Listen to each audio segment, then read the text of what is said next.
This is Kirsten from JK Fiber Arts. Today we're going to do some combed top blends on my Hackle. What I am going to do today is show you how to make a tweed comb top blend. I want to make a pair of socks. One of my friends online inspired me. I saw one of her hand spun and she was doing a pair of socks and I thought, yes, so let's do that. And coincidentally enough, I was thinking about purple, and the Fiber of the Month Club from Camash Fiber Arts, which is Mary Egbert. They call it the spinning box. And coincidentally, there's this Cheviot comb top, and there's this Corriedale mint fiber pulled silk sari and mulberry silk, and this is going to give a wonderful tweedy effect. It's going to have lots of little bumps and lumps, and it's going to give some nice depth to this purple. And then I thought I would add in, because the Cheviot, not the smoothest top, but it'll be great for socks. And then I have some of this is my own hand-processed alpaca comb top that I had done in previous video, and I have tons of it. I have the entire fleece, and I'm going to just add a little of this in. And I have this different color purple. I thought I would just go with a bunch of different purples. And I didn't want to get too crazy with the colors because I really want the tweed to be the focus. So I think I'm just going to do this. I thought about this. I'm going to play around with it and see. Here's how I think I am going to work this up. I like the colors I have here. This is the general order I think that I want to load my Hackle. Keeping in mind that you're always going to have more waste when you use comb top from your Hackle, I am planning on a final yarn weight of about 4 to 4.5 ounces. I'm just going to keep loading this over and over again. What I have measured out here is approximately 180 grams. It's unlikely I'm going to get all of that fiber on my Hackle. I'm just going to keep doing it until I feel like it's enough. Then I'll weigh everything at the end. One thing to note that I may not have highlighted previously is everything that I'm using is already a comb top. You cannot take a woolen prep fiber, like something that you've already blended on your drum carder, and run it through your Hackle and turn it back into top. If you remember, the comb top is the worsted prep and the carded is woolen prep. As always, when using a Hackle, you want to be careful about getting poked. These are very, very sharp. There are a couple different ways to do it. Usually I start off being really cautious, and then as I progress, I just start lashing. The safest way is to just follow it over and to lay it down and pull it. I just sort of work my way down and back until I feel like I have the amount of color I'm going to want for that strip of fiber. I did the first run with this blend, and what I decided was I wanted to do the silk mint Corriedale fiber in between every layer because I wanted more of the tweed effect. And one of the other things that I do is I just do like a little pull here. It's a little pre-draft. I'm just trying to pull it out from the back a little bit. That is one of the things where you'll get more waste. It builds up behind here, and then as you're trying to draft it, when you're dizzing it off of the Hackle, it will you have a little more waste there. So I try to just stretch out very lightly as I go along. Oh, look at this. This is so pretty. It's crazy beautiful. I love it.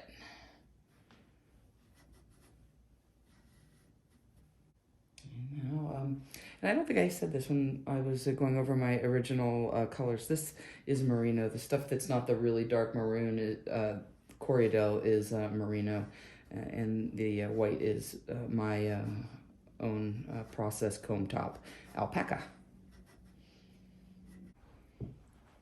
Here's the lighter purple. And this is merino also.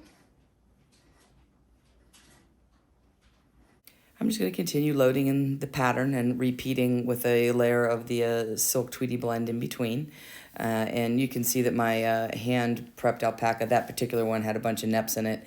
That's why I picked that one for this, because neps are awesome if you want them for tweed, and I don't want them in other things, so I just used that one because that was one of the first ones I did and it was a little rough. Just keep filling until I get it as full as I'd like. We're starting to get, pretty close to the top here. And I'll go ahead and show you how to diz this off. I have filled this almost to the top. I can probably squeeze a little more purple in here. See if I can finish it like this. And this is going to be very full.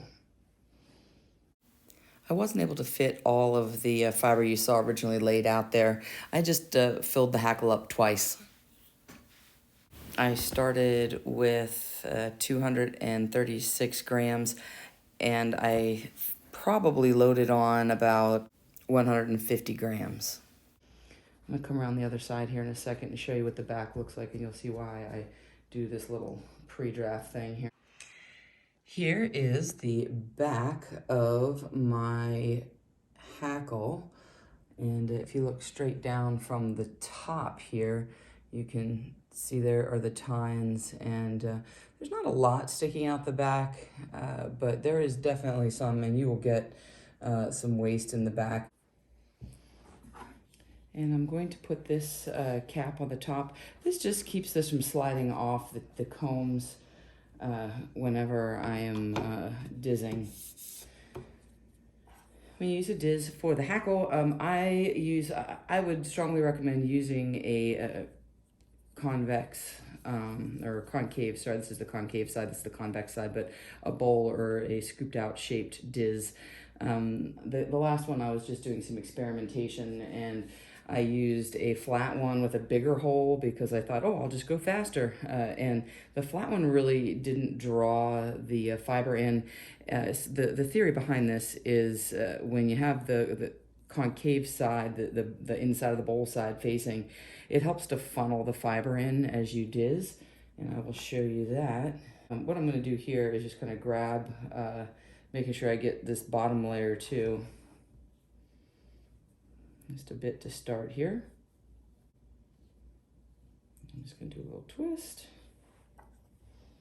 And this is just one of my tools for my loom. And it just happens to have a threader on the back of it, and I just use that.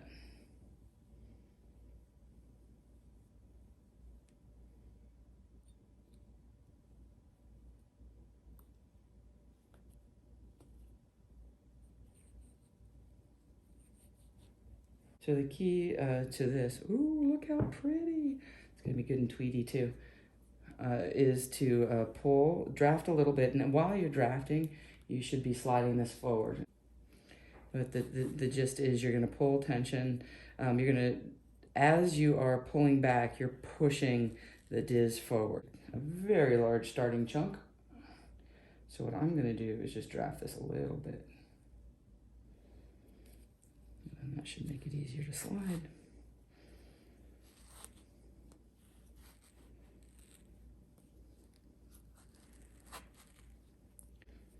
And what I'll do is just put this on fast forward here. Time lapse, and you don't need to watch this. This is the boring part. One thing to see here is the way the fiber is funneling in from the right into the concave diz, and that's what it's supposed to do, so you can keep collecting it as you go along, and you can work your way back and forth along the hackle. Yay! The beauty of time-lapse videoing. I love this part. I like watching it in fast forward because watching it in real time is super boring, but all I do is just keep drafting a little bit in between each pass. And when I get down far enough, I'm going to take the cap off so we can see the end. But I'm coming up to the end here, and what I did is I just stopped and took about 2 minutes, 3 minutes to really try to pull some more of this through, because I want to get as much of this tweedy blended goodness as I possibly can for usable spinning.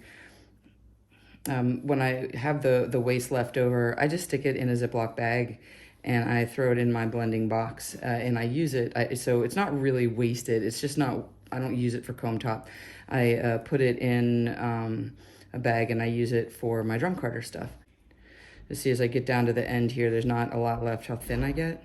The Diz is literally right up against the pins. I can't get any more out of this. You can see that just kind of funnels in there. And you still have to try to keep this down on the pins. This is pretty full. Usually I try to show off and do it all in one piece, but this is in like 4 pieces. Still gonna spin up like a dream. Here is the waist. And then again, what I do is I just take this waist and I put it in a bag and then I throw it on the drum carder. Look how cool the back looks. I always think that looks neat.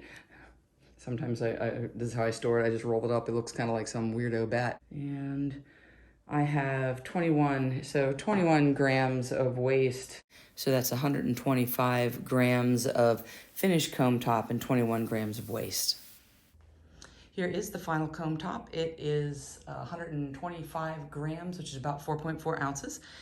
And that will be perfect for making a pair of socks. This is not a blend I plan on spinning from the fold. I want all the different purples and the white to blend together and give me an overall kind of variation of dark to light purpley colors with tweed flecks. The plan that I have in my head is to do a 3-ply fingering weight yarn. And here's a little sneak preview of it on the wheel. Royal tweed goodness. This is gonna make a gorgeous sock. I'll put the video up for the spin soon. See you next time. Spin happy.